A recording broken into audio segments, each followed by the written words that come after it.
Hey everybody, how you doing today? Superfiend here. Welcome back to our Total War Three Kingdoms playthrough as Yuan Shu. We are coming out of war with the Kingdom of Wu. We had a fairly long war with them, lasted quite a few episodes.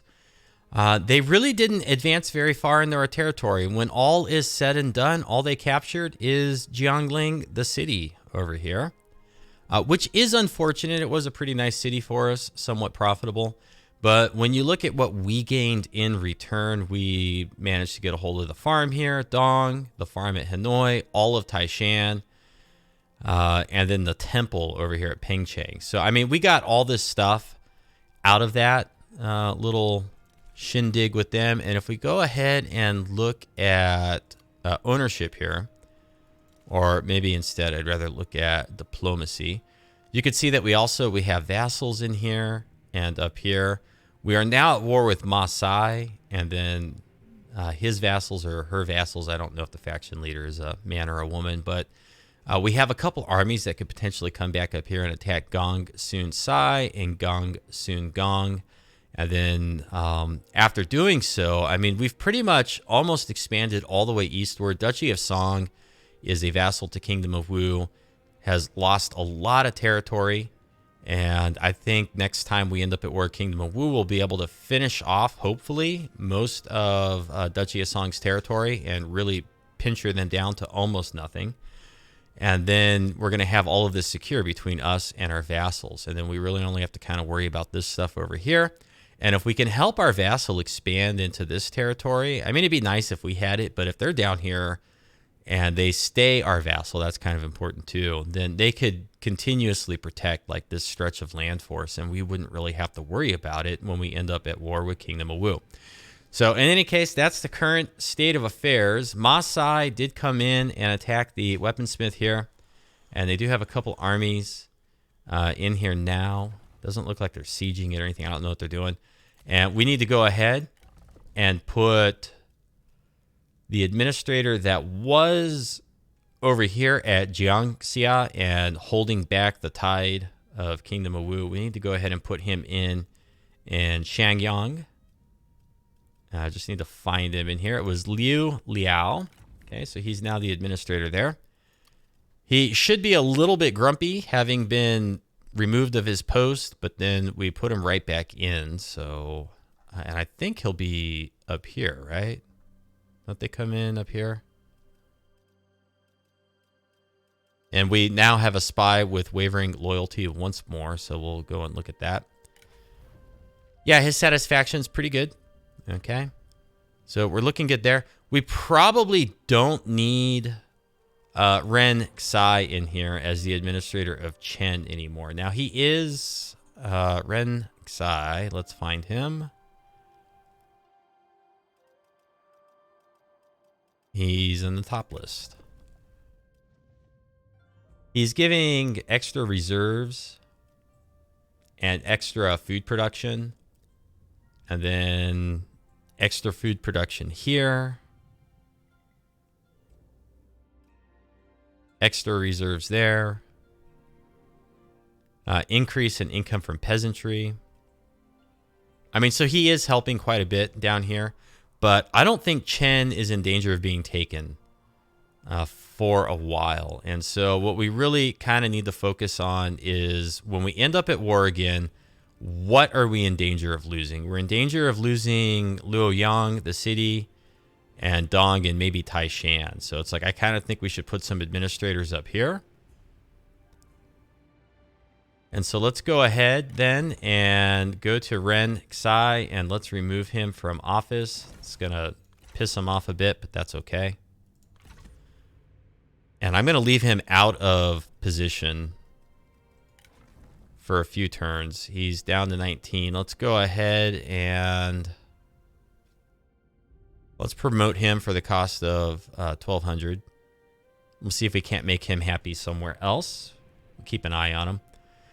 And then I don't think Ma Sai is going to be able to move past Shangyang. I don't think they'll be able to. And then so what we want to do now is we want to take Cao Liting. She was also down here along with Liu Liao. or whatever his name is, helping to reinforce Jiangxia. So now we're going to start moving her up to Xiangyang. She's going to get there in about 4 turns at the speed that she's moving. Here's our spy here, trespassing. And then, what is the fastest way for you to go? You're going to trespass. That's fair because Sun Sua is trespassing in our territory too. He doesn't want a military access agreement. At least he's negative, and I'm not gonna pay for it. I'm not gonna give him anything extra for that.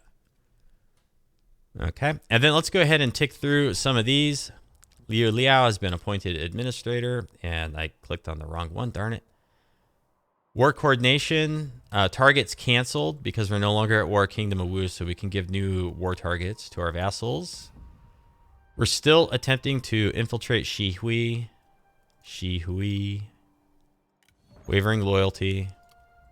We have to address that. We have limited turns.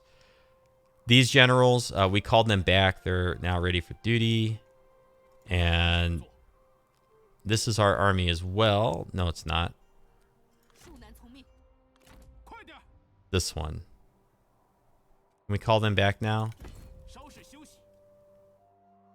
Yeah, so we could possibly call them back. Got a military G, a noble birth, and also coming of age. Let's go check those out in a second. We built a school and a city, and we demolished this up at Taishan. And we have a mission to build either tax collection or Zhang administration. So let's look. Zhang administration. We have both. So in Taishan, let's take a look at the building browser and decide what we'd rather have. Hurts public order, income from peasantry.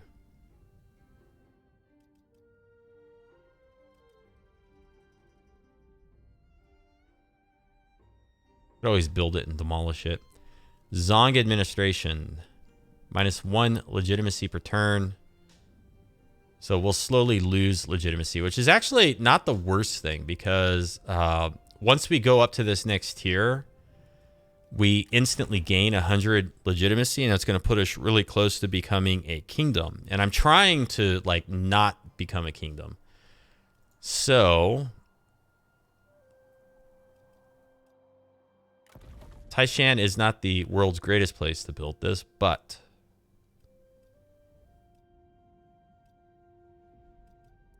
let's go ahead and just build that there, and we'll get that quest too. And it won't hurt public order. And then some of our spies were promoted to administrators. So let's look at Huyan. We have 3 turns to sort this out. And so what we really need to do is discredit the faction. And we need 30 and 30.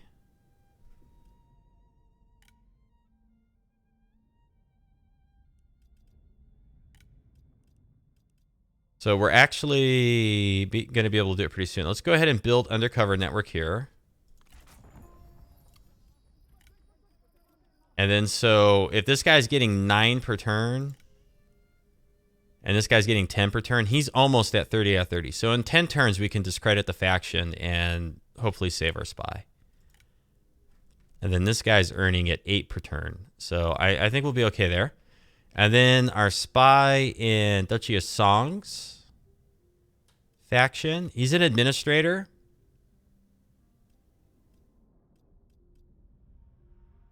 And I think we're going to want to surrender territory. Oh, military revolt is what the faction is called. Last episode I was looking for it and I couldn't find it, but it's revolt. So maybe I could have done it. And I'm just a dummy for not seeing it. Oh, well, you know, it's the way it goes sometimes. 8 per turn, 5 per turn. This is 40 and 60. I'm not going to do anything with him, and we're still trying to infiltrate down there. So we have 5 spies right now. We're actually doing pretty good with the spies. And we got copper back from opening up trade with Kingdom of Wu. So our buildings and stuff, they're all working the way they're supposed to again. Every time we end up at war with one of them, we lose copper. So like it'd be really great if we could get this copper mine at Hedong. Or there's also copper down here somewhere. Where can I easily turn on resources? Yeah, okay, there we go. I just have to zoom in a little bit. You know, there's copper here and here. This would be a good place to land. Yeah. That would be nice if we could get in there and get that stuff. Let's go ahead and ask him about trading for Jiangling now that we're no longer at war. So it's at minus 43. He's giving us regular payments of like 3,000. So what if I offered, what happened to my thing? Where'd it go? Make regular payments. What if I were to give him like 1,500 back every turn? That only drops it by 1.7.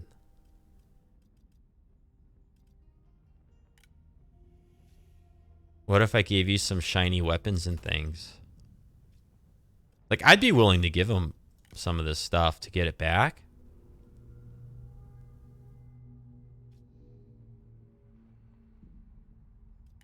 I do kind of like the philosopher.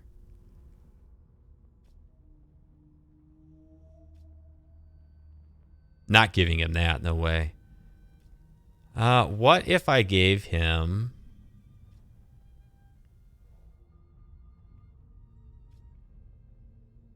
a clayfish?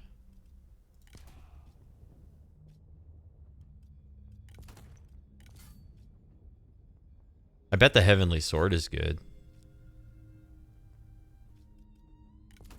I bet he values that pretty high. What if I offered all this up? Oh, man, it only gets us halfway. We'll take it by force next time we're at war then. Fine. If you're not going to trade for it. So then we have quite a bit of food. One of the things that also happened is we're not really trading food with anybody anymore.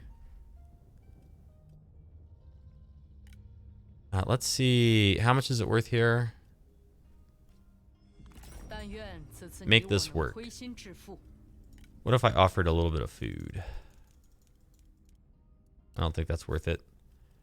What if I made a payment of 500? I'm not giving 5,000.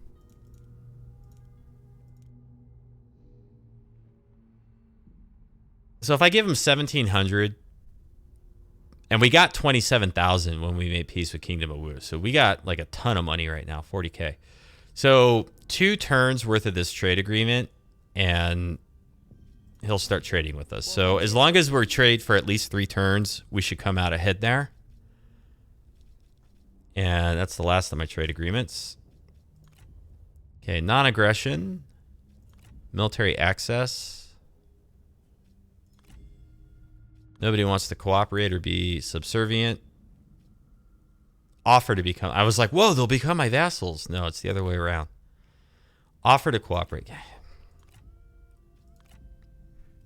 Shi Hui wants to be independent of Kingdom of Wu. But I'm not going to support their independence because we just made peace with Kingdom of Wu. Now we're being pulled this way, and if we support their independence, they'll probably just turn around and immediately declare war, and then we'll really be in trouble. So no, can't do it. Okay, let's now, since we got 14 food per turn, and then public order, we have our taxes on high, so we are getting hit pretty hard with the public order.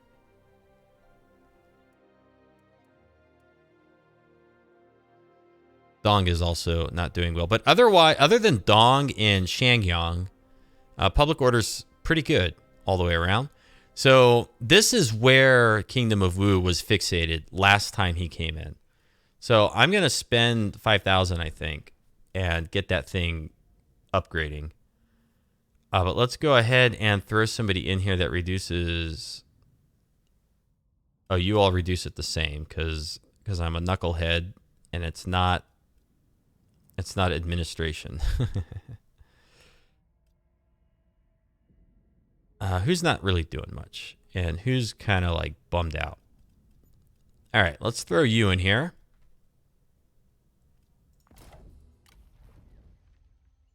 And we don't have any extra administrators that we can throw around. Well, I suppose we do. To reduce construction costing, construction time. I'm just going to start building it now. We'll get the bonus from construction time and construction cost reduction on the next building. We're going to start building this right now to get that done. Because we want to upgrade this stuff and we want to fortify this position. I think that one's okay. Liu Yang is something the AI likes to go after.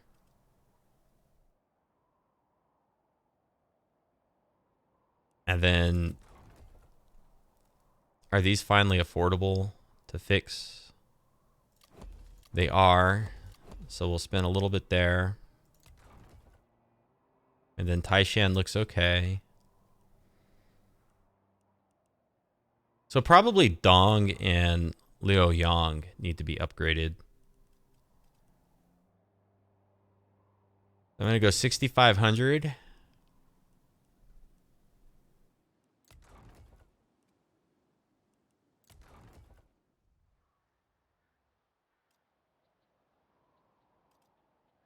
Yeah, we're okay. I think Chen is okay overall.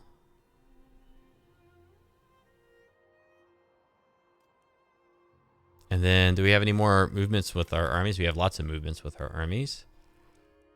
So here, I'm very cautious about, like, moving up here into the blind. Like, we can't see what's going on ahead of us there. Duchy of Song has offered us a military access agreement. So, what's the fastest way up to here? It's going to take a handful of turns.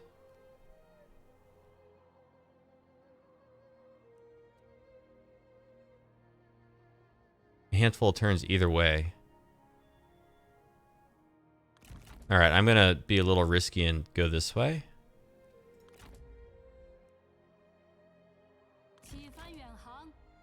And I'm going to be risky with Lady Fang. You know, I'm not going to waste any time with this stuff. I mean, because if we can creep in behind and get this, we'll probably land here. Or maybe here. And then go after Yu Beiping. And it's kind of in our best interest if our vassal loses this, because then we can get the whole commandery between these two. And then Yu Beiping, I think, goes back into here. And then Liao Xai goes all the way up into the corner. And if we can snag all of this, then the next time we're at war with Masai and their vassals, we really only have to worry about, like, this upper section, this upper westward section. So that kind of simplifies things there. And then we do have armies. You are not us.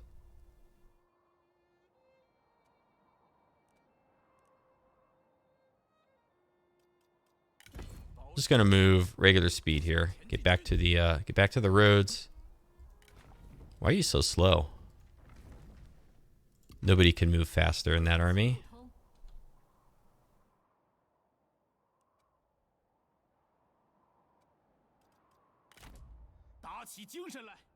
Okay, what do I want to do here with this guy?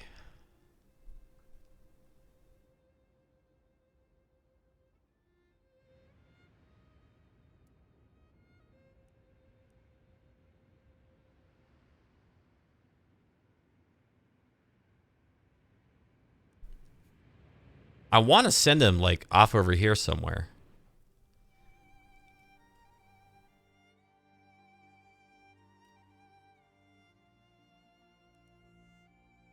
You know what?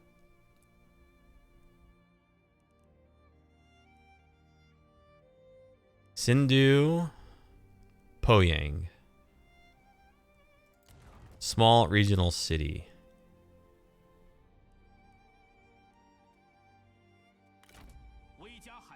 Here's what we're going to do with him.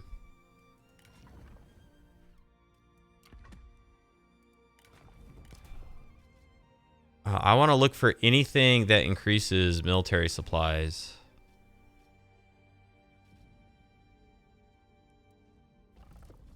I don't know why I think the followers are going to change.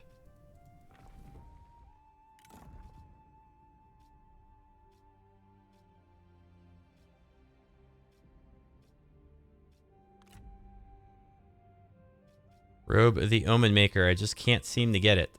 That's reserves for the commandery. So I don't really have anything that increases military supplies. But here's what we're going to do with him. We're going to force march. And I'm going to get down into this territory. And next time Kingdom of Wu is at war with us, we're going after this little chunk in here. Or maybe I just trespass through and just go get a copper mine down here. I mean, that could work too.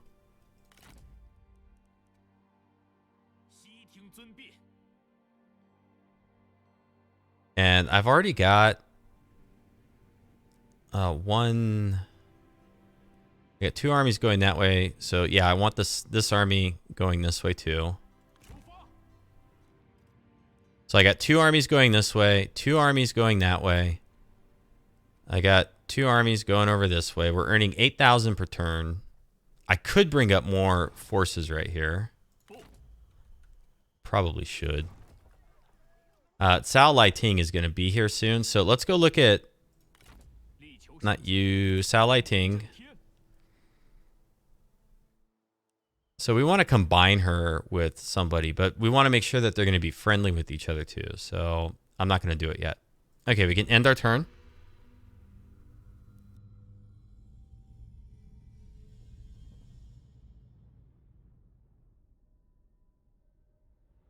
Our vassal seems to be migrating northwestward.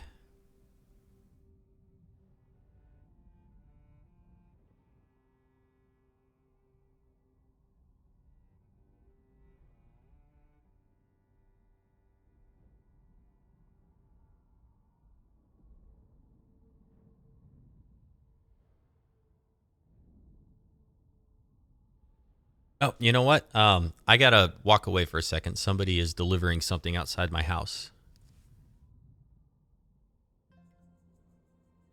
And I'm gonna pause it right here. Okay, I'm back. Sorry about that. I'll explain it in a moment. Let's see. Masai is attacking our lumberyard. We got the small lumberyard garrison. We don't get a full second retinue. I don't think anybody in here is going to have fire arrows. Possibly these archer militia can. Let's fight it. In any case, you know, following the trend of fighting our battles, making them pay for every victory. And, you know, for many years, my wife and I, we rented our homes. You know, we didn't own a home. And so when you rent, you generally don't have a whole lot of tools and equipment for home maintenance, because if there's any problems, right, you just call your landlord and say, hey, come fix this, please. And we've always had pretty good landlords, so it was never really a big issue. Also, my dad was a general contractor, and he was always, you know, close enough or visiting to see his grandkids so that if we ever had any real issues, he could just come down with a few tools and take care of it for us, generally. Well, last year we bought a house, and why won't it deploy the oil? God, I swear this stuff makes me insane. Deploy the oil. All right, fine. I'm going to put the oil back. Where? Come on, just deploy the stupid oil. So annoying. All right.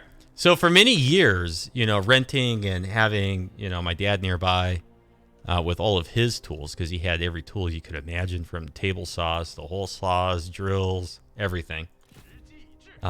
We never really had a lot of tools, but we have plastic bins that have like some tools in them. But then we bought a house, and so we've been doing all the maintenance on the house ourselves. Or I've been doing most of it, really. And, you know, every time I need like something small or tiny, I got to go in and dig through like 3 or 4 plastic bins to find like a screwdriver. So anyways, got sick and tired of it and ordered a real tool chest, which finally arrived. Monster of a tool chest that's going to go in the garage. And then just like my dad had in his garage and my grandpa had in his, and we have at my work, a proper tool chest so that if you need a damn screwdriver, you walk in and you grab it in 5 seconds because it's in the drawer with all the other screwdrivers and it never leaves that spot. So I'm very excited. I'm very excited to have a tool chest.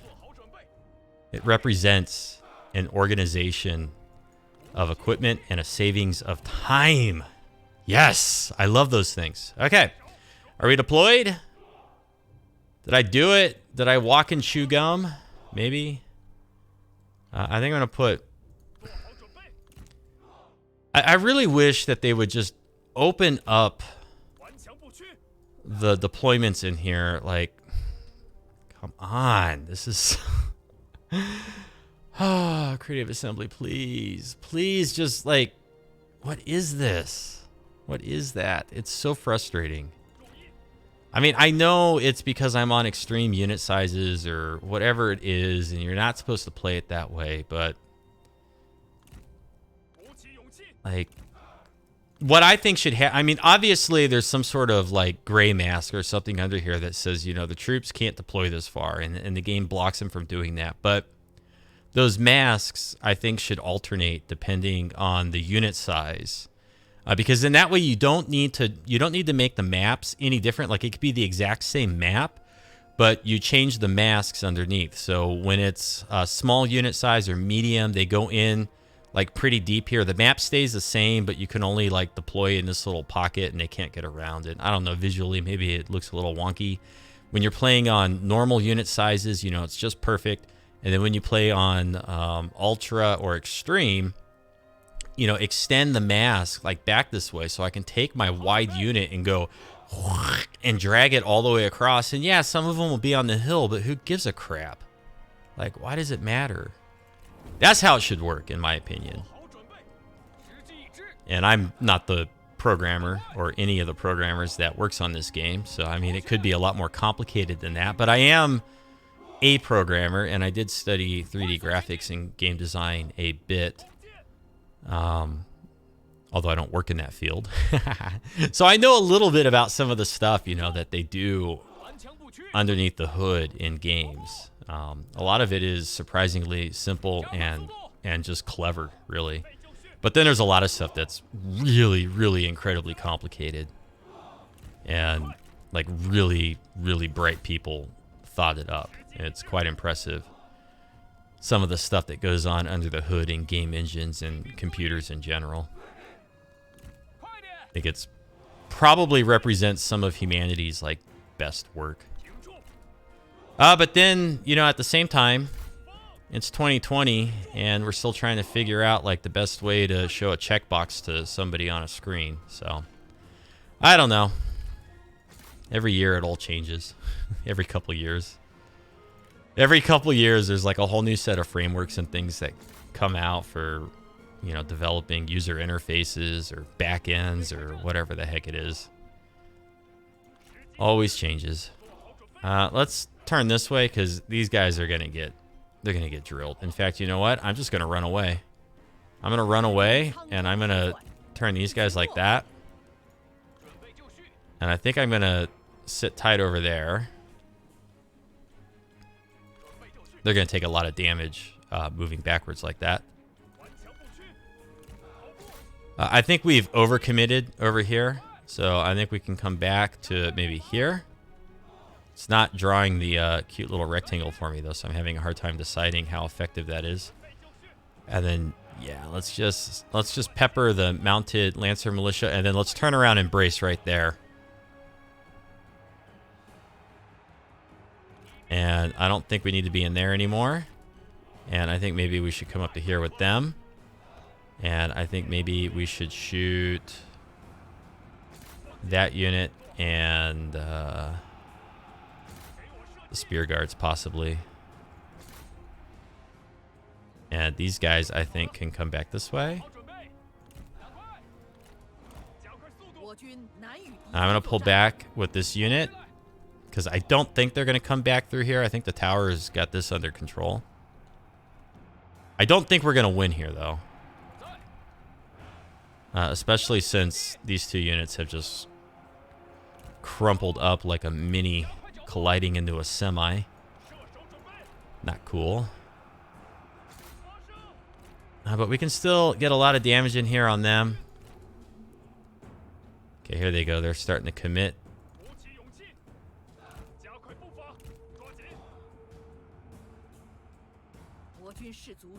Come on, get up there. Okay, yeah, that stuff is no longer a problem over there. Let's get back into here. No, okay, you slow them down. You get in here, please. Just get around that corner and get in there if you can.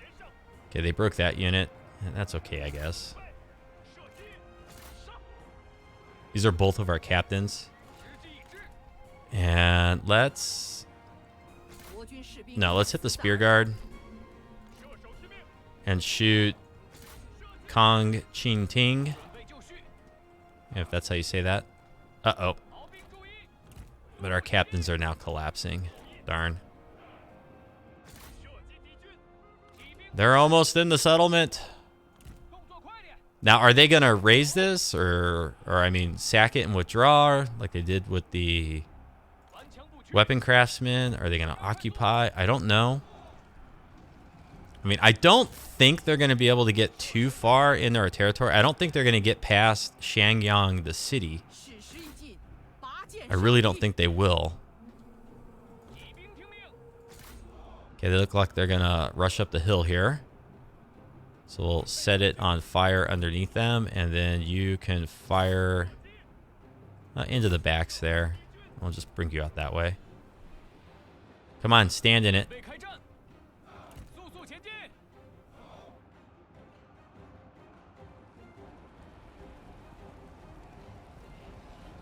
Oh no, he got stuck. Oh, he's free. Let's get up here.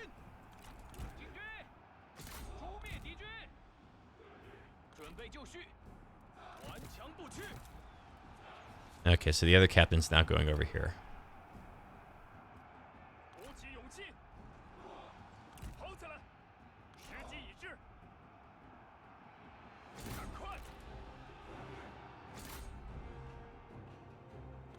Oh dear, they're gonna get through there. Are you shooting? What are you doing? All right, we need some weight of numbers over here.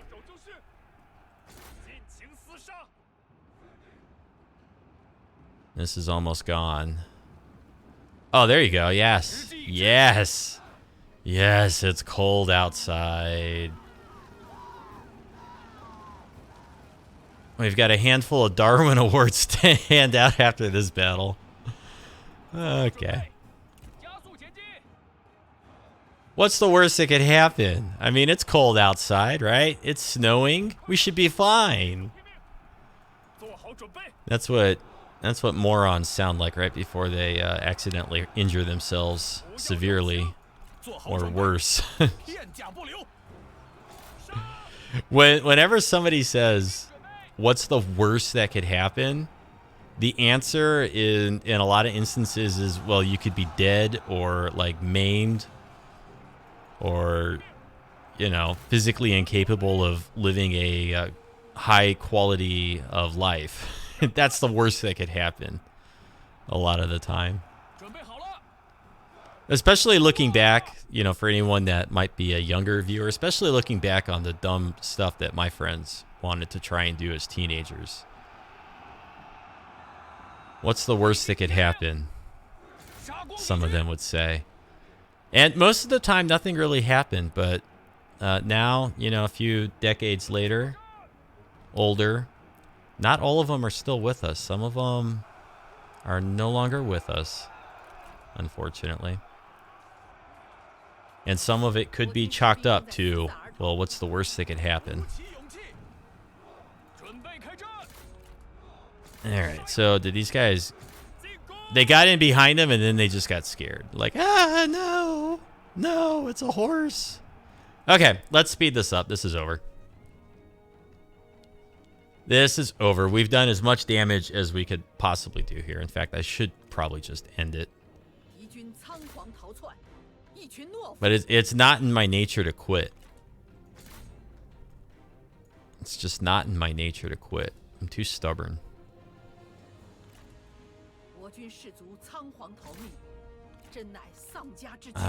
Maybe we can break the Saber Militia with all the archers, but as soon as we pull back, they're going to collapse. Yeah. Okay. Well, there you go. We did some damage.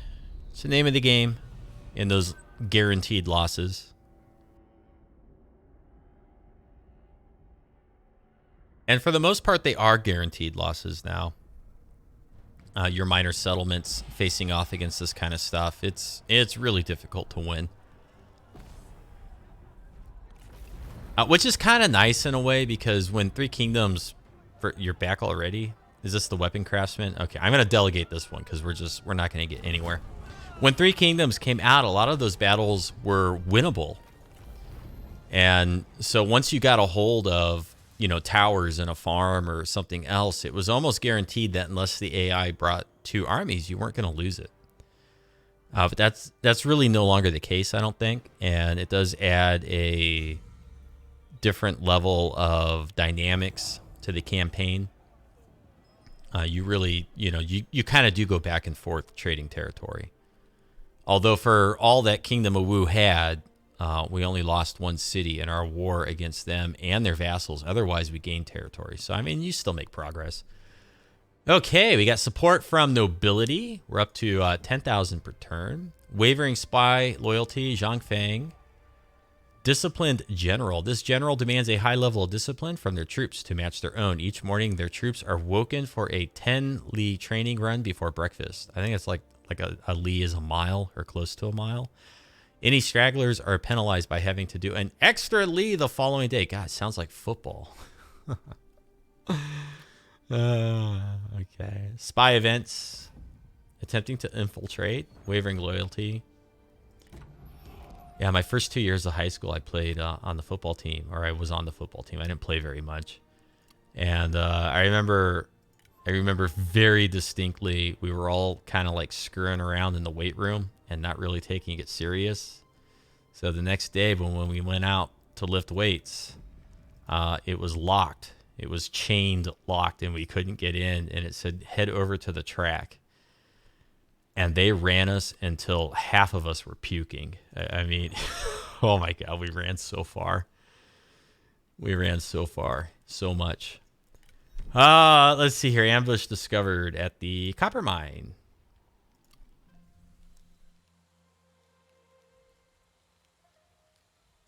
Isn't that our spy? Yeah, we don't care about that. We don't mind that. Okay, where are we gonna go? Where are we gonna go here? I'm rambling a lot this episode. Can't help it. I get rambling thoughts. Okay, let's take care of the northeastern stuff because that's like fairly quick and easy. There's not a whole lot we can really even do there. I'm not gonna force march. It's too risky. It's too risky to force march. And I'm not gonna go. Okay, they got the city. I'm gonna go up to about here with Lady Feng. I think that will give her enough movement to get here if they don't reinforce, but also allow her to retreat if they have an army that comes out and tries to attack her. So I think that's good. And that takes care of this stuff. Uh-oh, what's your deal? Defection imminent. You too. 5 and 2. Cao Yushang, you are a court noble. I'm going to get you reach because that's just handy. And then... oh man, he's like pushing his way through a territory. I don't like it. I don't have any more assignments I can dish out. I can drop somebody in as an administrator somewhere. I'm going to hold off on that. I'm going to wait. Like right now, we only need an administrator for defense over here. This is the only place we need it. So I'm not going to add any extra administrators. I'm going to wait until we're at War Kingdom of Wu again and then drop an administrator in. I know maybe it's disagreeable, but that's the way I'm going to do that. And then she is still just on her way over here. Man, is she slow, though. Get over there where they take this thing. 3,300.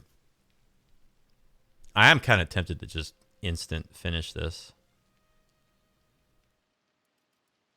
so that we can work on the barracks here. And I probably want this one that lowers local enemy military supplies. Probably what I want. If you get it up here, you can get -20, so they can't hang out in here for very long. You could go from -5 local enemy military supplies up to -10 or -20. And this also gives +1 starting rank for cavalry recruits, commandery wide. This requires a reform. So we can't get that one. We can't get either of these. We'd be stuck at this one. You know, we're earning 10,000. I'm just going to upgrade this. Oh, no. Can I still not get there? Oh, I need supply canals. Darn. So that did not help so much, did it? I'm going to spend 5,000 though, and I'm just going to start the next upgrade. Ah, boy. I want to get the big city map here. Our food is still okay. And then let's see who else needs to move. We have a reform too that we can issue, which is always fun. Okay, I want to get here before these guys really show up. I don't know if we're going to be able to get into Hedong, the city. I'm skeptical. I don't know that I really want to either.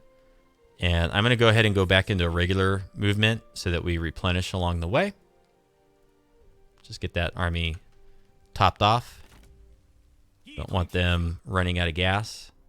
And then, which copper mine do we want?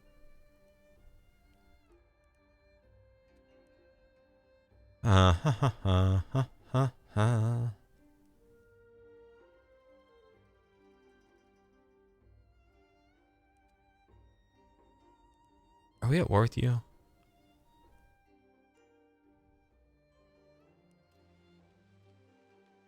All right, we're going to take him into the water here.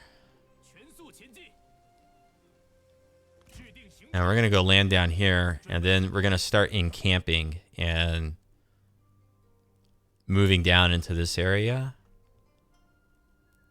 Let's see, we got the farm, the copper mine, and the city's over here. So he's probably got a force over here that's slowly moving this way because this is only level 1 small town. And we have a reform here that we can get now.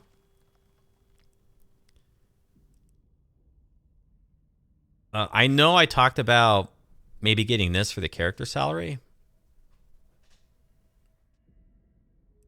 Oh, but it's tough to decide.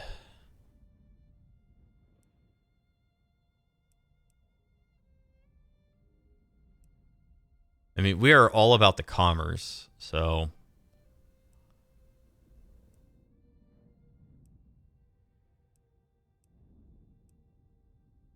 If we start heading down here and we get the retinue upkeep reduction, it's also nice.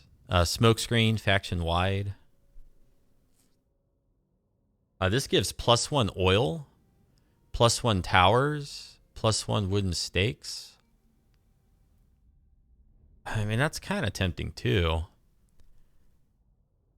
I also like the -20% redeployment cost because... And then 25% campaign movement range starting in friendlies. Oh, that's sea regions. Not as stoked on that. Plus 15% campaign movement range. I think financially we're okay. Where we potentially struggle is keeping up in battle. So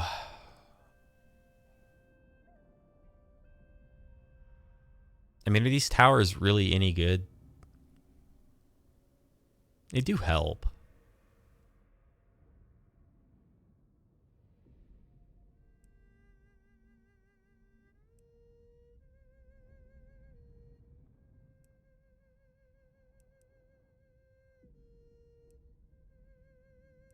And then we can go get this stuff too. Building upkeep. 30% income from commerce, though.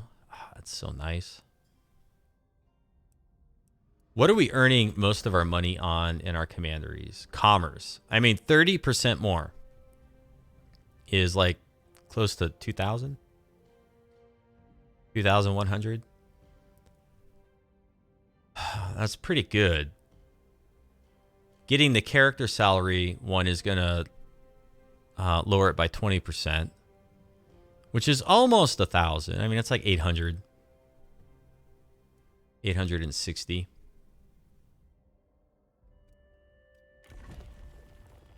So the 30% income from commerce, like if we're after money, that's going to give us more, the market administration.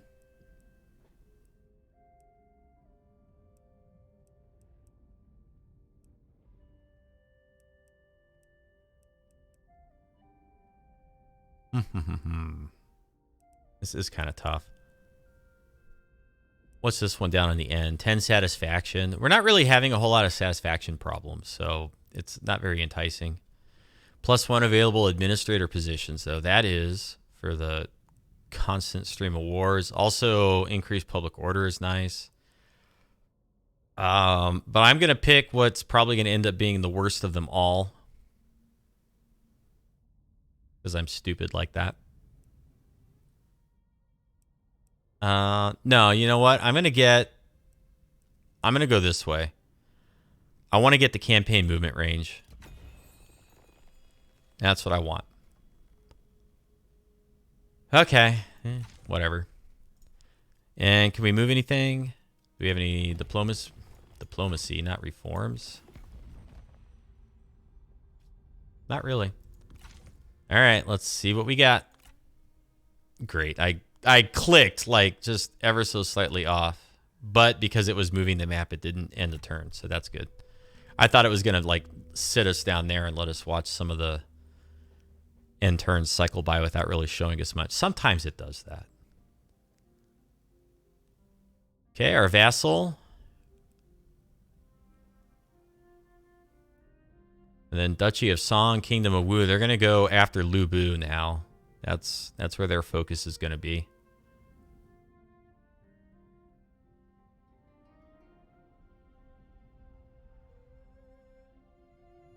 Now, if we can avoid being at war with Kingdom of Wu until they get all their armies like way over here, and we're bringing our armies this way anyways to fight Masai and his vassals that's north and west, then by the time we get to war with Kingdom of Wu again, they might be stuck really far from home. Like, let's say Kingdom of Wu moves a lot of their armies this way to go after Lu Bu and whatnot. And then eventually, because it's going to happen, they get mad at us and they declare war again. And they're, like, stuck over in this area, way far away from home. And then we've already brought our armies over here to deal with Masai. I mean, it could work out that way. So they confederated Zhang Xiang, which I think he was over in here somewhere. I'm not really sure. Zhang Jingshu.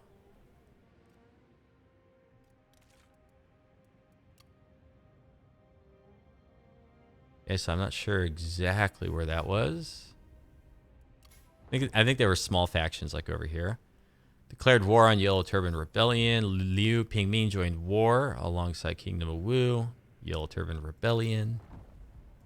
Yeah. Noble Birth. Huang Fu. Mother is Cao Laiting. Father Huang Chuan.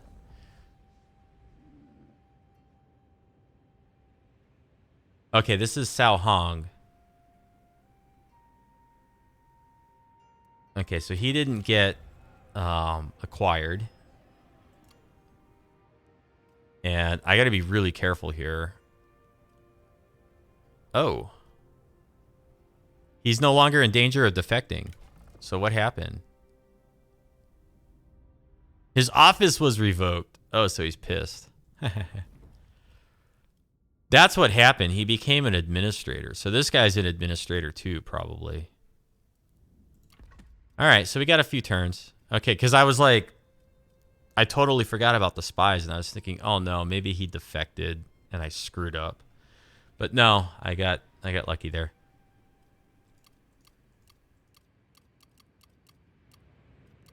Okay, get all this out of my face. And when we come back in the next one, they didn't reinforce this. So it looks like we might be able to get Gongsun size capital.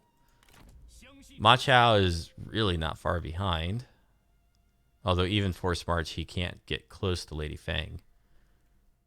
I'm not sure if I want to send her up yet or not. I think we probably should.